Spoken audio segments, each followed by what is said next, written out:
बिस्मिल्लाहिर्रहमानिर्रहीम। अस्सलाम वालेकुम। मैं हूं करामत मुगल और मेरे साथ हैं ईसा नकवी। नकवी साहब, आज 13 जनवरी है, वो दिन जिस दिन इलेक्शन कमीशन ऑफ पाकिस्तान ने 8 फरवरी के इंतखाबात के लिए उम्मीदवारों को इंतखाबी सिंबल्स अलाट करने हैं। आज मंजरनामा क्या बन रहा है? देखिए, एक खबर आई है और गुज़श्ता रात इसकी तफसीलात सामने आई। ये है एक बहुत ही मामूली खबर। जी। यानी नॉर्मल सिनेरियो में ये ऐसी खबर थी जिसको शायद कोई देखना भी ना पसंद करता, पढ़ना भी पसंद ना करता, लेकिन अपने इम्पैक्ट के एतबार से ये इंतहाई गैर मामूली खबर है। सही। और इस खबर का में कुछ इशारे मौजूद हैं और कुछ चीज़ें, ज़ाहिर है कि आज बहुत ज़्यादा मारामारी वाला दिन है, आज बहुत सारी चीज़ें डिसाइड होनी है। ख़ास तौर पर सुप्रीम कोर्ट ऑफ पाकिस्तान में पीटीआई को बल्ले का निशान मिलेगा या नहीं, ये मामला आज निमट जाएगा, तकरीबन आज निमट जाएगा। और बसूरत दीगर इस हवाले से एक ऐसा शॉर्ट ऑर्डर ज़रूर आ जाएगा कि जिसके मुताबिक ये 13 जनवरी के इंतखाबी निशानात की अलॉटमेंट का मरहला तय पाएगा। वो मुमकिन सिनेरियो क्या हो सकता है, एक तो उसके ऊपर बात कर लेंगे। दूसरा, ये खबर क्या है in itself, election commission of Pakistan कागजी कार्रवाई जो है वो बड़ी इंपॉर्टेंट होती है। अगर आपके कागज पूरे हों तो फिर आप बहुत कुछ कर सकते हैं। सही। कुछ मवाद फराहम करने की कोशिश की गई है, कुछ जवाज फराहम करने की कोशिश की गई है सुप्रीम कोर्ट ऑफ पाकिस्तान को। राइट। और काजी फाइज ईसा साहब जिस तरीके से इस प्रोसीडिंग को लेकर चल रहे हैं, इस हवाले से दो चीज़ें सामने रखेंगे। एक तो ये कि देखें करामत मुगल साहब, जो इमरान खान साहब के तर्ज सियासत से इख्तलाफ रखने वाले, यानी आप उनको मुखालिफ भी कह सकते हैं, सहाफ़ी, ज़ाहिर है कि ऐसे सहाफ़ी हैं जो मुख्तलिफ राय रखते हैं मुख्तलिफ पोलिटिकल पार्टीज़ के, उनके लीडर्स, उनके हेड्स, या उनका जो तर्ज सियासत है, जिस तरीके से वो ऑप्टिक्स हैं उनकी सियासत के, उसके हवाले से दो बड़े मुखालिफ सहाफ़ी और काजी फाइज ईसा साहब की जो सोच है, जिस फ़िक्र से, जिस फ़लसफ़े से या जिस तरीक़ाकार से वो कंडक्ट करते हैं, उसके बहुत बड़े हिमायती सहाफ़ी, उन्होंने जुमे के दिन होने वाली प्रोसीडिंग्स के बाद जो गुफ्तगू की है, वो बड़ी दिलचस्प है। सही। बल्ले के निशान के हवाले से और जिस तरीके से प्रोसीडिंग्स चली।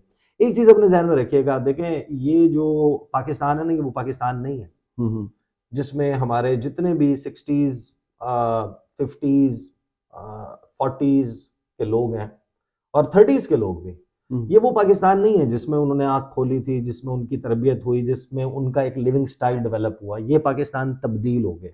सही। और वो जो पुराना तरीक़ाकार है, अगर आपने उसको नहीं बदला तो आज चैलेंजेस मुख्तलिफ हैं। आज है इस मोबाइल फ़ोन का, गैजेट का ज़माना। ज़माना ये है कि भाई टिकटॉक के ऊपर, इंस्टाग्राम पर, ट्विटर पर, जो एक्स है अब, फेसबुक पर, यूट्यूब पर 2 मिनट के अंदर अंदर सारा जो है ना मामला आ जाता है। अब एक तो वो प्रोसीडिंग हो रही है लाइव, वो लोग देख रहे हैं, उसके क्लिप्स निकल के लगते हैं और फौरी तौर पर जो वो अदालत की कार्रवाई होती है उस पे कौन सा वकील ठीक बात कर रहा है, कौन सा नहीं कर रहा, तज्जिया आ जाता उस है। पे तज्जिया आ जाता है। किसी के पास कोई डॉक्यूमेंट मिसिंग है, वो डॉक्यूमेंट सर्कुलेट करने लग जाता है मीडिया पर। काजी साहब के सवालात होते हैं, उनके ऊपर तबसरे शुरू हो जाते हैं। तो अब तो बड़ा मुख्तलिफ सिनेरियो है। सही। यानी मैं आज बल्कि आप ही ने दिखाया, वो एक टिकटॉक के ऊपर किसी ने लगाया हुआ था, 2 जुमले हैं, 2 लाइनें हैं और वो 2 लाइनें इतना इम्पैक्ट रखती हैं और इस किस्म के आपको सैकड़ों, हज़ारों, लाखों की तादाद में वीडियोस और वो मिल जाती हैं और ये कंटेंट है, इसके अंदर इम्पैक्ट है, ये लोगों का जहन बनाता है, ये राय बनाता है। एब्सोल्युटली। वो था कि महकमा मौसमियात के मुताबिक जनवरी में धुंध और फरवरी में धांधली होगी। धुंध, धांधली। जी। अब ये कहने को 2 लाइनें हैं, लेकिन इनका इम्पैक्ट बहुत ज़्यादा है कि लोगों का ज़हन बनता है इलेक्शन के प्रोसेस के हवाले से, इस पर एतबार के हवाले से। आपको ऐसा इलेक्शन चाहिए भाई जिसके ऊपर लोग ट्रस्ट करें। हुकूमत की क्या वुक्कत होगी अगर उसे लोकल सतह पर और फिर बैनुल अक़वामी सतह पर, क्योंकि वही जो लोकल सतह के ऊपर इंप्रेशन होता है वो अल्टीमेटली बनता है पूरी दुनिया में भी। तो अगर ये इंप्रेशन क्रिएट होना है तो 8 फरवरी के इंतखाबात से क्या नतीजा निकलेगा वो आपको अंदाजा हो जाएगा। अच्छा, खबरों पे आ जाते हैं और फिर मैं आपको बताऊंगा कि पीटीआई के वकील लेस प्रिपेयर्ड नजर आए, उसकी क्या वजूहात हैं, और काजी फाइज ईसा साहब, उनके आप देखें कंडक्ट के हवाले से लोगों ने फौरी तौर पर क्लिप्स निकाल के शेयर करना शुरू कर दिए। कि भाई जब इलेक्शन कमीशन का वकील बोल रहा था उस वक्त तो ये खामोशी से सुन रहे थे उनका मुद्दा, उस वक्त तो और जरा जहाँ मिसिंग होता था खुद से लुकमा दे के उनकी बात पूरी कर लेते। हाँ तो जरा करते हुए नजर नहीं आ रहे हम्म। थे और एक एक्सेप्टेबिलिटी नजर आती थी। और जैसे ही तरीके इंसाफ के वकील आए तो आपने बार बार इंटरप्ट करना शुरू कर दिया, उनको उनके आर्ग्यूमेंट नहीं कंप्लीट करने देते, फिर उनके जो दलाइल हैं उसका जवाब इलेक्शन कमीशन ऑफ पाकिस्तान के वकील ने देना है, उसके देने के बजाय आप खुद देने लग गए हैं। तो लोगों ने ये फौरी तौर पे करना शुरू कर दिया। बिल्कुल ऐसे अब ही है।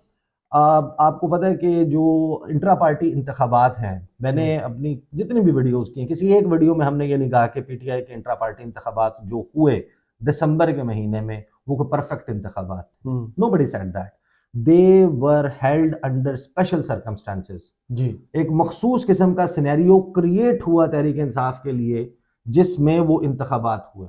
देखिए 13 सितंबर को इलेक्शन कमीशन ऑफ पाकिस्तान ने उनके इंतखाबात के इंट्रा पार्टी इंतखाबात के हवाले से एक फैसला महफूज किया।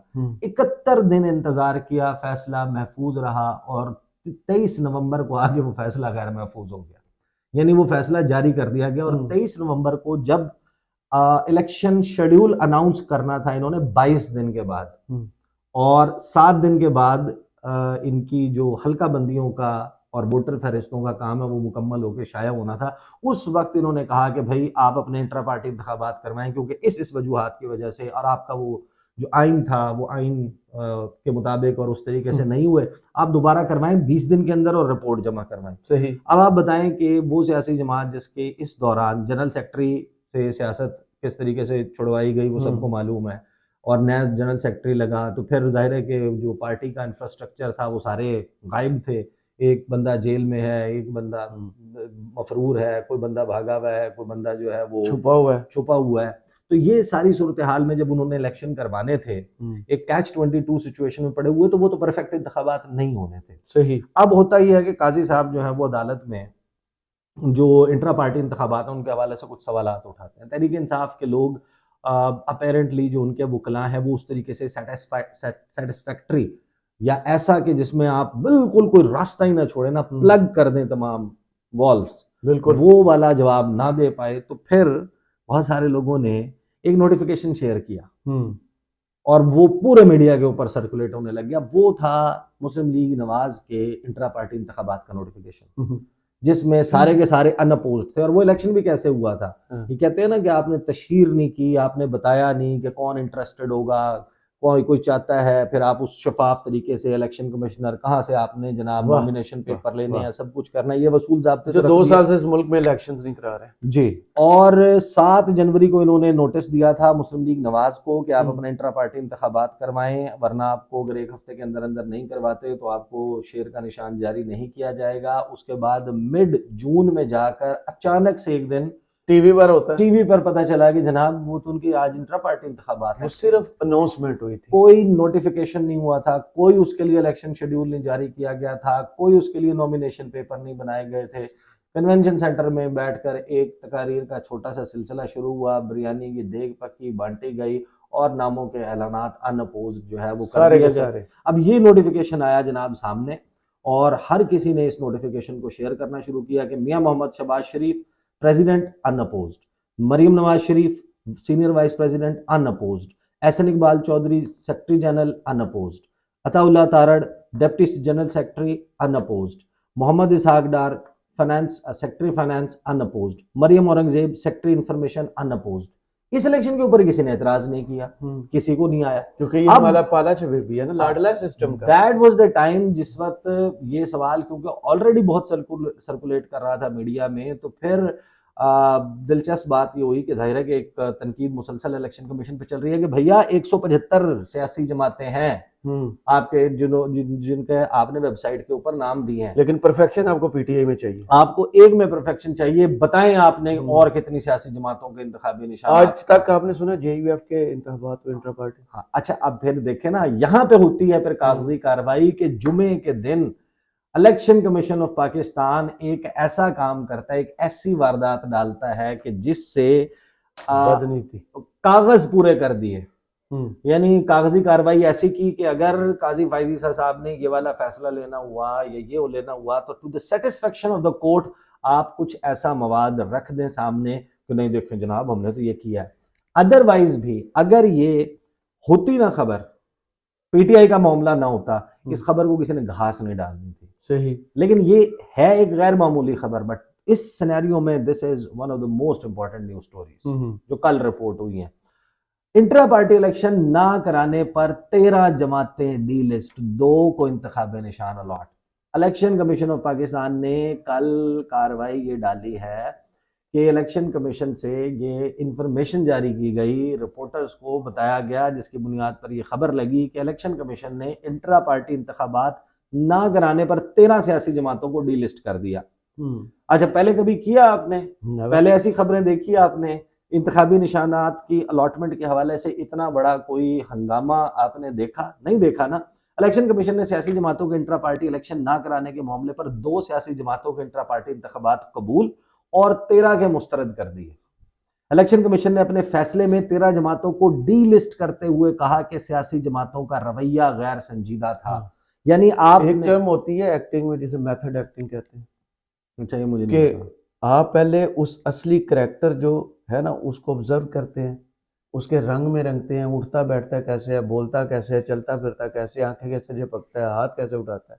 अक्सर एक्टर जो बड़े हैं ना वो मेथड एक्टिंग करते हैं। आमिर खान की मिसाल है, अगर उसने को करैक्टर करना है तो पहले असल सोसाइटी में वैसे करैक्टर को देखते हैं, ऑब्जर्व करते हैं, उसकी तरह चाल डाल अपनाते हैं। तो इलेक्शन कमीशन अब वो काम कर रहा है, मेथड एक्टिंग। हाँ, 13 असली लगे। अब 13 जमातों को इन्होंने डीलिस्ट कर दिया है और इन्होंने कहा कि इनका रवैया गैर संजीदा था, क्योंकि तनकीद हो रही थी, बताएं भाई आपने और कितनों के पार्टी इंतखाबात देखे हैं? अभी तक ये चीज कहीं पर नहीं थी। ये पीपल्स पार्टी को कहे ना, हाँ, नून लीग को कहे, ये जेवीएफ को कह के दिखाएं। अब कह देखें के ना, सिर्फ दिखाएं। सुने अब क्या हुआ है। इलेक्शन कमीशन ने जमीयत उलमाए पाकिस्तान की इंट्रा पार्टी तफसीलात कबूल कर ली, जेयूआई को इंतखाबी निशान अलॉट कर दिया, मुस्लिम लीग जिना को भी इंतखाबी, यानी नोबडी वुड बी लाइक इतने लेवल के ऊपर इंटरेस्टेड ही नहीं होगा कि यार मुस्लिम लीग जिना को इंतखाबी निशान अलॉट हुआ है या नहीं हुआ है। अच्छा, जबकि all Pakistan minority alliance, all Pakistan Tehreek, Awami party Pakistan, Bahawalpur national party को डी लिस्ट कर दिया गया। नाम ही पहली दफा सुने। हाँ, इंट्रा पार्टी इलेक्शन ना कराने पर इलेक्शन कमीशन ने सबका पाकिस्तान, पाकिस्तान अमन कौंसिल पार्टी, पाकिस्तान नेशनल मुस्लिम लीग को भी डिलिस्ट कर दिया।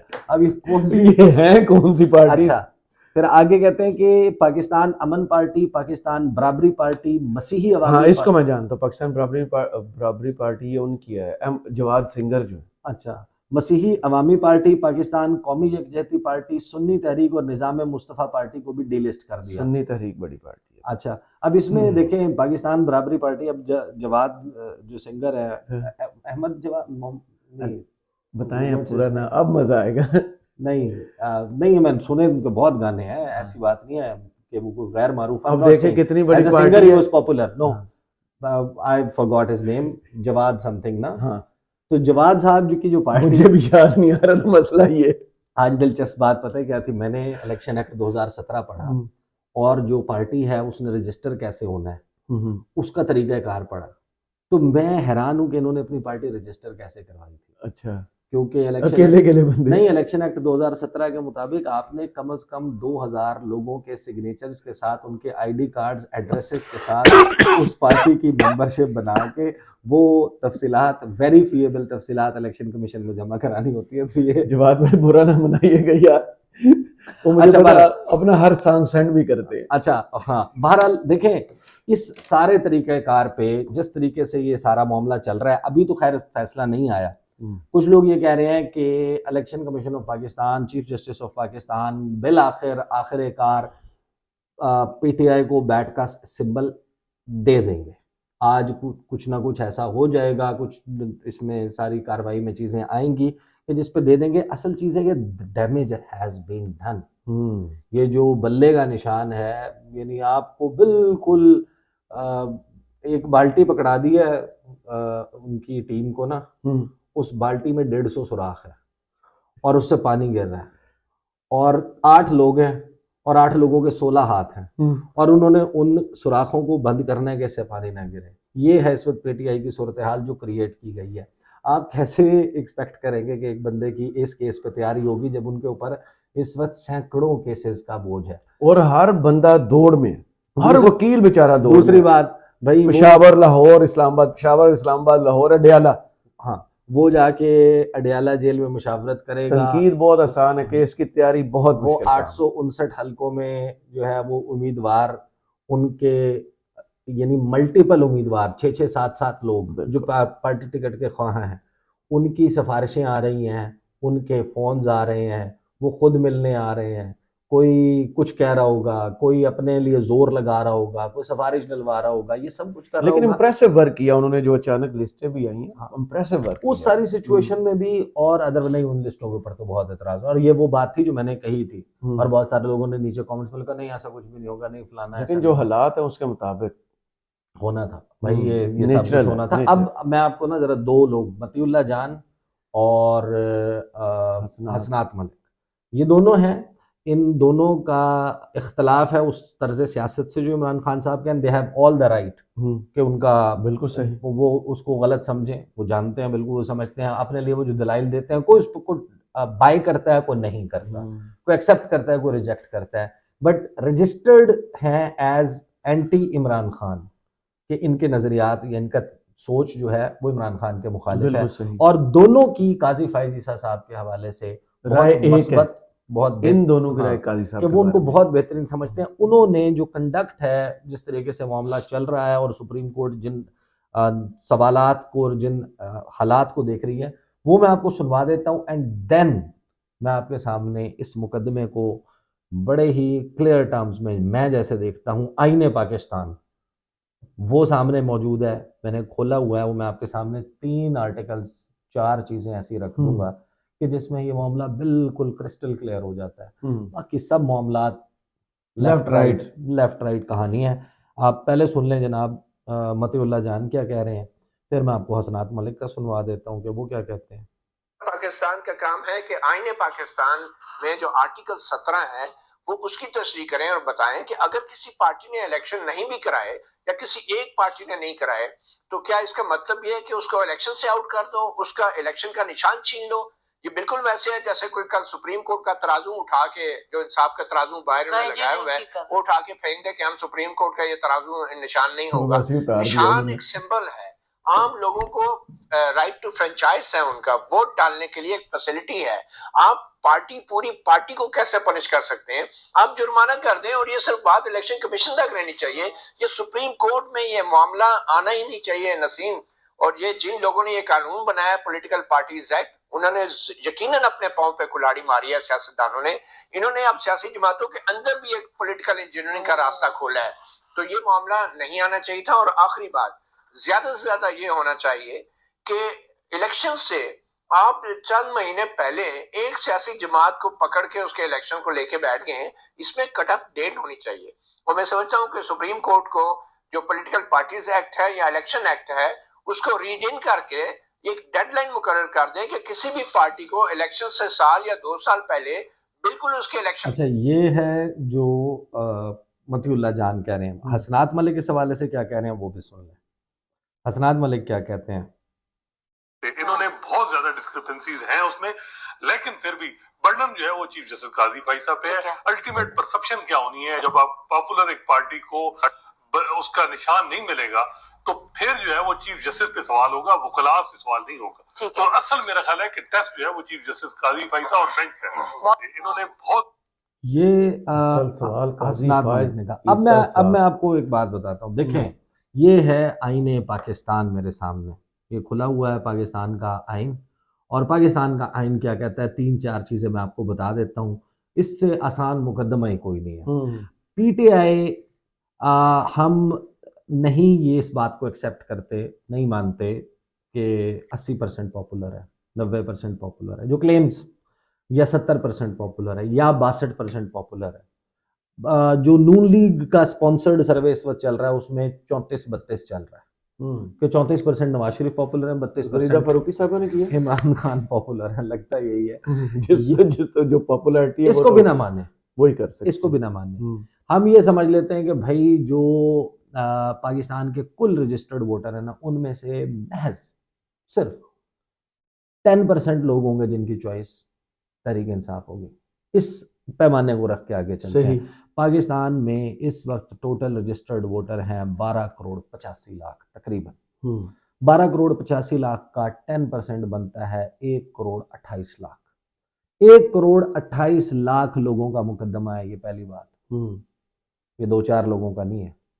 जिस तरह काजी फाइज साहब ने और उन्होंने कमेंट्स दिए थे कि 5 लोग कैसे बैठकर हयात नाअहली का फैसला कर तो ये सकते 5 हैं, लोग कैसे बैठकर, जो इलेक्शन कमीशन के भी 1 5 करोड़ लोग हैं, अगर फर्ज करें 1 करोड़ 1,28,00,000 का कौन सा राइट? अब सुने, ये है जनाब पाकिस्तान का आइन, ये है पाकिस्तान के आइन का प्रियम्बल और प्रीफेस, कि पाकिस्तान का आइन उसका दिबाचा, आगाज में जो इब्तदाइये में बताया जाता है कि ये डॉक्यूमेंट, ये किताब, ये है क्या। प्रियम्बल की का पैराग्राफ नंबर 2 क्या कहता है? And whereas it is the will of the people of Pakistan to establish an order. Number 3, wherein the state shall exercise, पहली लाइन क्या है? पहली लाइन से स्टार्ट करते हैं, सॉरी, कि जो सॉवरेनिटी है ओवर इंटायर यूनिवर्स, के पूरी कायनात का खालिक और मालिक खुदाए बुजुर्गो बरतर की ज़ात है, और जो अथॉरिटी है people of Pakistan, by the people of Pakistan with in the limits prescribed by him, कि जो हदूद व क़यूद खुदा ने कायम की हैं उसके मुताबिक उस अथॉरिटी को एक्सरसाइज किया जाएगा। और क्योंकि ये पाकिस्तान के लोगों की विल है कि एक ऑर्डर इस्टेब्लिश किया जाए जिसमें स्टेट, रियासत इन इख्तियारात को इस्तेमाल करेगी through the chosen representatives of the people, मुंतखब नुमाइंदों। अब मुंतखब नुमाइंदों के लिए इलेक्शन जरूरी है। इलेक्शन का वो प्रोसेस है जो हमारे सामने मौजूद है जी। आर्टिकल 17 पे आने से पहले और इलेक्शन एक्ट का हवाला देने से पहले मैं आपको एक चीज़ बता दूं, ये है पाकिस्तान के आइन का आर्टिकल नंबर 8। आर्टिकल नंबर 8 हमें ये बताता है कि क्या कानून बन सकता है और क्या नहीं बन सकता। Laws inconsistent with or in derogation of fundamental rights to be void, के बुनियादी हुकूक के हवाले से जो भी उससे मुतसादिम कानून होगा वो बातिल तस्वुर होगा, या उस कानून का वो हिस्सा जो इन बुनियादी इंसानी हकूक के खिलाफ है वो क्लैश करता है, वो खत्म है, वो नल एंड वॉइड है, वो बातिल है, वो नहीं हो सकता। ये है पाकिस्तान का आइन जो कह रहे हैं। अब आ जाते हैं आप, अच्छा वैसे तो इस आइन की किताब को जब आप पढ़ते हैं और फंडामेंटल राइट्स जो इस वक्त पाकिस्तान में हो रहा है, आई एम सॉरी टू से बट आइन को पढ़ के बहुत खुशी होती है, हमारे इतने राइट्स हैं। हाँ, और हार्डली कोई चीज ऐसी है लेकिन जहां जाए वो राइट ऑफ हो जाता है, जिस पर अमल दरामद हो रहा हो। आर्टिकल 17 है freedom of association. 17 number article, उसका क्लॉज 1 कहता है कि every citizen shall have the right to form associations और unions subject to the reasonable restrictions imposed by law in the interest of sovereignty or integrity of Pakistan, public order और morality, कि हर शहरी का ये हक है कि वो एसोसिएशंस बना सकता है, यूनियंस बना सकता है, पॉलिटिकल पार्टी शामिल है उसमें वो भी बना सकता है, माँ सिवाय इसके कि उनके ऊपर कोई ख़ास किस्म की पाबंदियां लगाई गई हों कानून के मुताबिक, क्योंकि ये समझा जाए कि वो सॉवरेनिटी और इंटेग्रिटी ऑफ पाकिस्तान की सालमियत के खिलाफ है या पब्लिक ऑर्डर के दहशतगर्द तंजीमें होती हैं। हाँ। Number 2, every citizen not being in the service of Pakistan, जो पाकिस्तान की सर्विस में मौजूद नहीं है, shall have the right to form or be a member of a political party। उसका ये बुनियादी हक है कि वो पॉलिटिकल पार्टी का हिस्सा रह सकता है, subject to any reasonable restrictions, कि कोई भी रिस्ट्रिक्शंस अगर लगाई गई हैं इस वजह से कि वो सालमियत के खिलाफ है पाकिस्तान की, और फेडरल गवर्नमेंट कैसे ये डिक्लेयर करेगी कि एक पॉलिटिकल पार्टी जो है वो पाकिस्तान की सालमियत के खिलाफ है या उसको इलेक्शन में नहीं होना चाहिए, इलेक्शन प्रोसेस का हिस्सा नहीं होना चाहिए। उसका तरीकाकार ये है कि वो उसके हवाले से एक रेफरेंस बनाएगी, और रेफरेंस इस हवाले से बनाने के बाद वो matter supreme court of Pakistan भेजा जाएगा, या इनमें लिखा हुआ है, और सुप्रीम कोर्ट ऑफ पाकिस्तान उस हवाले से डिसीजन लेगी। इसके अलावा किसी जमात को बैन करने का, कलअदम करार देने का, और उसके साथ किसी भी पाकिस्तानी को पॉलिटिकल एसोसिएशन से रोकने का इख्तियार किसी के पास नहीं है। बिल्कुल वाहिद तरीक़ाकार है फेडरल गवर्नमेंट रेफरेंस बनाए, उसमें तमाम चीज़ें रख के वो सुप्रीम कोर्ट ऑफ पाकिस्तान को रेफर कर दे, सुप्रीम कोर्ट ऑफ पाकिस्तान उस पर हियरिंग करे। ये प्रोसेस नहीं हुआ है। तहरीक इंसाफ को डिसफंक्शनल करने का मतलब ये है कि अगर वो 10% वोटर 1,28,00,000 बनता है तो आपने 1,28,00,000 लोगों का फंडामेंटल राइट आईने पाकिस्तान के मुताबिक कि आप पॉलिटिकल एसोसिएशन रख सकते हैं। उस पॉलिटिकल एसोसिएशन का इजहार आपने कैसे करना जी, वोट के जरिए। वो वोट के जरिए 8 फरवरी को करना है। बैलेट पेपर पे उस सियासी जमात को आप कैसे ढूंढेंगे, कैसे आपको पता होगा? और क्या उस सियासी जमात को जब आप इलेक्ट कर रहे हैं, फॉर एग्जाम्पल आप उनको सिर्फ और सिर्फ 10 नशिस्तों पर इलेक्ट करते हैं, मान लें पॉपुलर ही नहीं है भाई, 10 सीटें जीतेगी, 10 सीटें जीतने के ऊपर उसको 30% जी कोटा मिलना है खवातीन का, रिजर्व सीट्स का, तो 3 मेंबर से आपने महरूम कर दिया उनको। गेम भी तो यही आईने पाकिस्तान 227 आईने सीटों की तो पाकिस्तान गेम कर। अब ये, और फिर वो आजाद हैसियत में लड़ेंगे, उन्हें कोई और सियासी जमात ज्वाइन करनी पड़ेगी। सो द प्रोसेस, अगर कहीं पर भी कानून में सुकम मौजूद है इस हवाले से जो आईने पाकिस्तान के बुनियादी हकूक के खिलाफ आर्टिकल 8 के मुताबिक मुतसादिम है, जो कि यहाँ पर दर्ज है 17 नंबर आर्टिकल में, तो इसकी तशरीह जरूरी है। देखते हैं सुप्रीम कोर्ट ऑफ पाकिस्तान इस हवाले से आज क्या फैसला करती है। अलबत्ता एक बात तय है, बड़ा खुर्दबीनें लगी हुई हैं, माइक्रोस्कोपिक लेंस से सारे प्रोसेस को देखा जा रहा है। Let's see how the cat jumps. बहुत शुक्रिया ईसा नकवी आपके तज्जिए का। कमेंट्स बॉक्स में जरूर बताइए वीडियो आपको कैसी लगी। इजाजत दीजिए, अल्लाह हाफिज़।